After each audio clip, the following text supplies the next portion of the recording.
আসুন কিছু বলি। যারা আত্মিক ব্যভিচারে চলে, মন্দ আত্মায় চলে, মনে করে কোনো সমস্যা নাই। হ্যাঁ, রয়েছে। আর ঈশ্বর এই বিষয়ে যিশায়াতে বলেছেন, সেটা রয়েছে 57 পদে। আর তুমি তৈল মাখিয়া রাজার নিকটে গমন করিয়াছিলে, পশুর সুগন্ধি দ্রব্য ব্যবহার করিয়াছিলে, দূরদেশে আপন দূতগণকে প্রেরণ করিয়াছিলে এবং পাতাল পর্যন্ত আপনাকে অবনত করিয়াছিলে। ভাই, আমাদের বদলাতে হবে। আমাদেরকে বাইবেলের ঈশ্বরকে অন্বেষণ করতে হবে।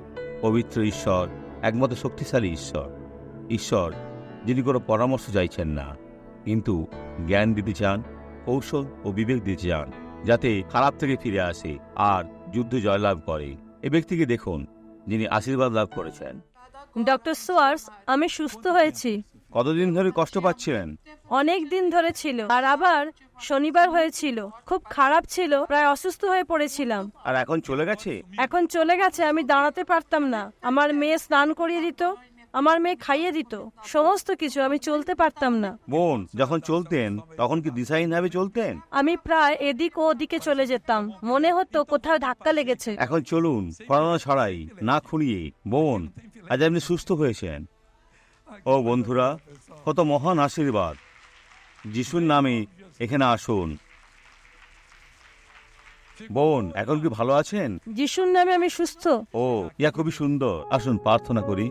ও পিতা, এই মন্দকে মাটিতে পড়তে দেখার জন্য একত্রিত হয়েছি। আর এটা আর পতন হবে, এটা আর থাকবে না। আমরা সমস্ত মন্দ শক্তিকে ধমক দিই, এখানে থাকতে বাধা দিই আর আজ্ঞা করছি, অসুস্থতার আত্মা, রোগের আত্মা, এই জীবনকে ছেড়ে দাও, পিছনে যাও, আর কষ্ট দেবে না। যিশুর নামে। ঈশ্বর আশীর্বাদ করুন।